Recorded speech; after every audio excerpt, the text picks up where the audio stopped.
Should I sell things that I hate to sell on eBay, even though they're going to make me money? Let's talk about it.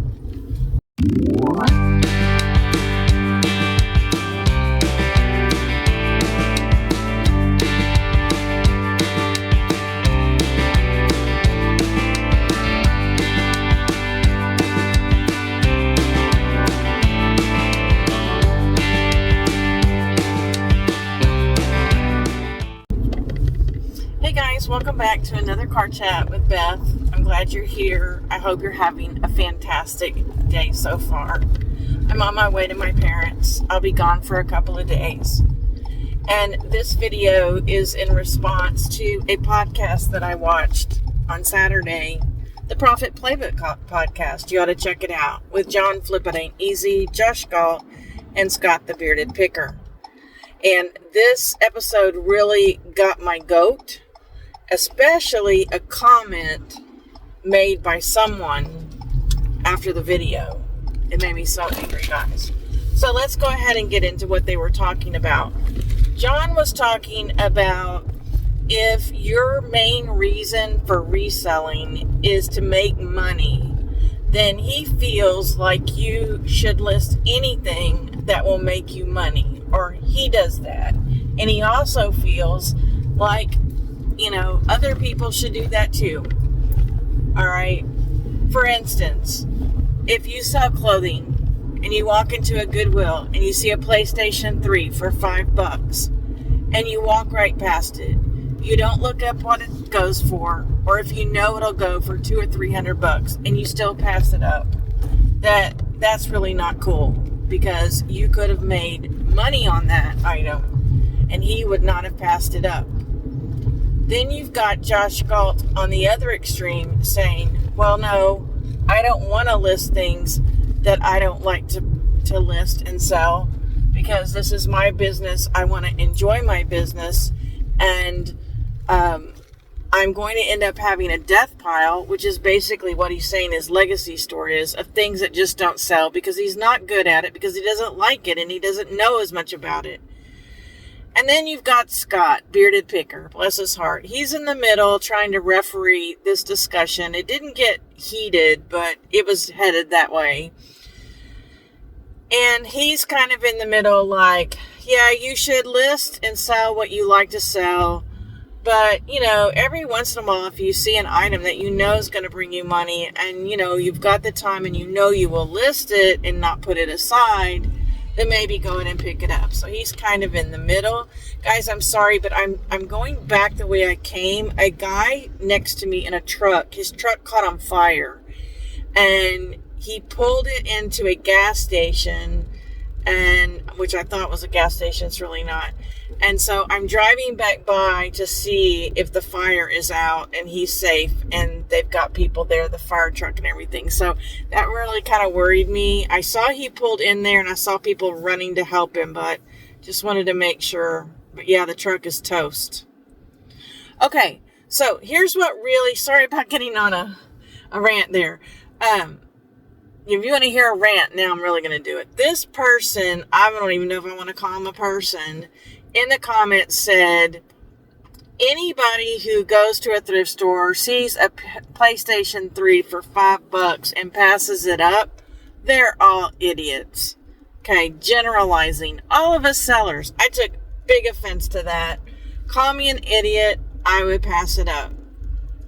I've been told this before. Beth, this VCR is worth $50. It's $1. Why didn't you pick it up? Because I don't sell VCRs. I don't have a way to test them. I don't even have any VHS tapes.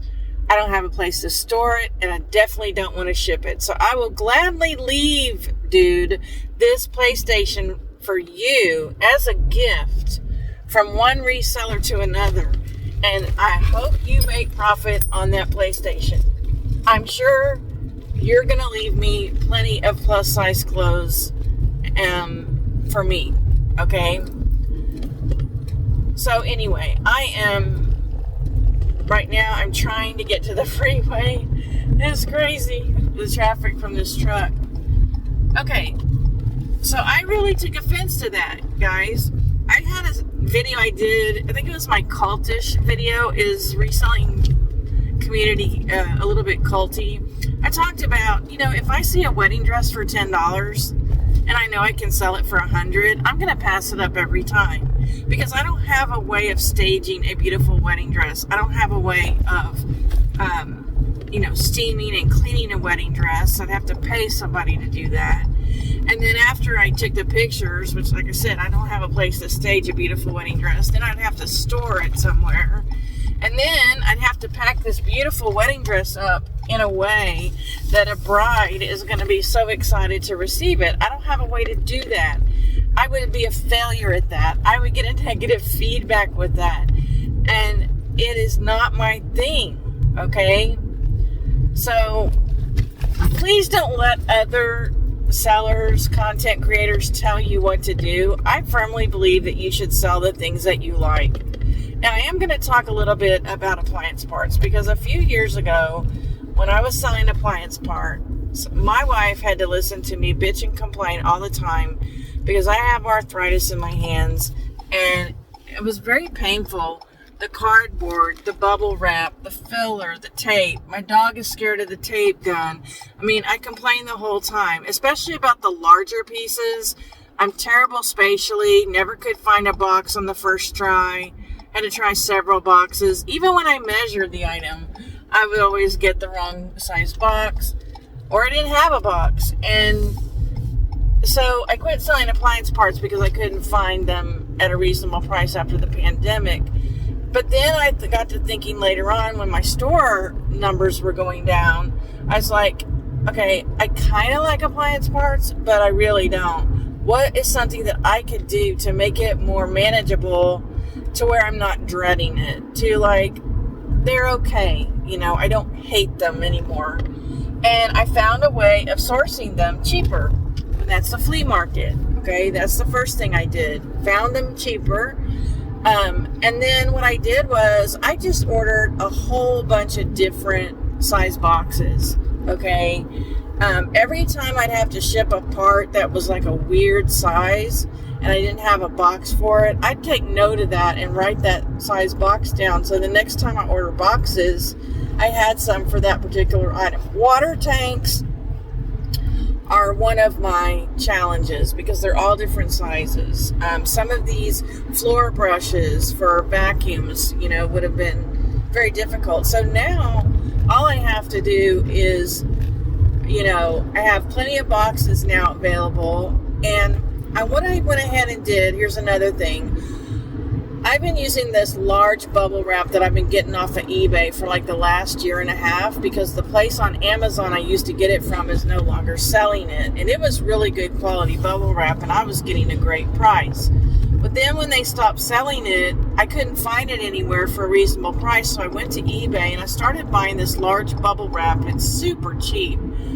And I'll tell you what, you get what you pay for, because I was finding the bubbles there, I don't know if they're just they don't have enough air in them or whatever, but I would have to wrap things 4 and 5 times in this bubble wrap, large bubble wrap, to not be able to fill the item under the bubble wrap. And so I broke down and bought bubble wrap this week from American Bubble Boy, because everybody just keeps telling me, Beth, American Bubble Boy is where it's at. And every time I go over there, well, the prices are higher, okay? But I thought to myself, you know what, Beth? I'm just going to go ahead and buy it anyway, because I bet it's better quality. I bet there's more air in the bubbles, and the plastic is sturdier. And that's going to end up saving me money, because instead of wrapping something 4 or 5 times, I'm only going to have to wrap it 2 or 3 times. And it came yesterday, it's not in a big box. I don't have to break the box down, and it's just in plastic. And I could tell. Message from the dark side there is. I could tell by pushing on the bubble wrap that it's sturdier and it's better quality. So all these things put together are going to be allowing me to sell something that I don't necessarily hate, but almost hate. And now I'm not dreading it so much. So please leave me a comment below. Do you sell things that you hate to sell? If so, why? I want to know why. Why do you put yourself through that? No, I don't want to do that. There are so many different things out there to sell and make money on that surely you can find something that you like to sell that's going to make you money. And if you want to pass up on that PlayStation 3, I'm with you. You're not an idiot. Okay, I know a lot of you pass up on clothing. I don't call you an idiot. Oh, what a comment. I'm so glad I didn't reply to it, though, because then we would have been going back and forth and, stuff like that. So don't let people tell you what to do. Enjoy your business, because you know what? You're going to end up getting burnt out, and then you're going to hate reselling. And I don't want you to hate reselling. And I've been there before. So, all right, well, I'm going to my parents, and I'm going to be there a couple of days, taking them to different appointments. I just bought a George Foreman small, I don't know what they call it, but it's a small rotisserie oven. Rest in peace, George Foreman. And it was taped closed, so I couldn't see exactly what was in it, but I did see skewers, the gear. I could sell the door comes off, a rack, and then there's a rack underneath it comes out. There was an instruction manual. I got it for $17.81 or something like that. So I felt like that was a good deal. I haven't been in that store in a long time. So if I have time, I'm going to stop at a couple of stores on my way to my parents' house. I'm looking for picture frames. Speaking of things that you love to sell, I love selling picture frames. My signs are selling, but I find that I'm selling more picture frames than I am signs. So now I'm kind of moving a little bit more to these 3D picture frames, travel picture frames. Those are selling quite well for me.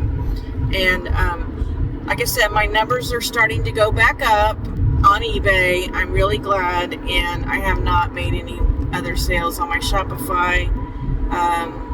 Poshmark is pretty much dead. And last night I changed my offers to 10% free shipping. So I've done that before and it didn't help, but I'm going to try it. Alright, so you guys have a great day. Please give this video a thumbs up. Subscribe if you're not already subscribed, and introduce yourself to me, and please share this channel with others. Remember, we are all in this business boat together, so paddle on. Bye.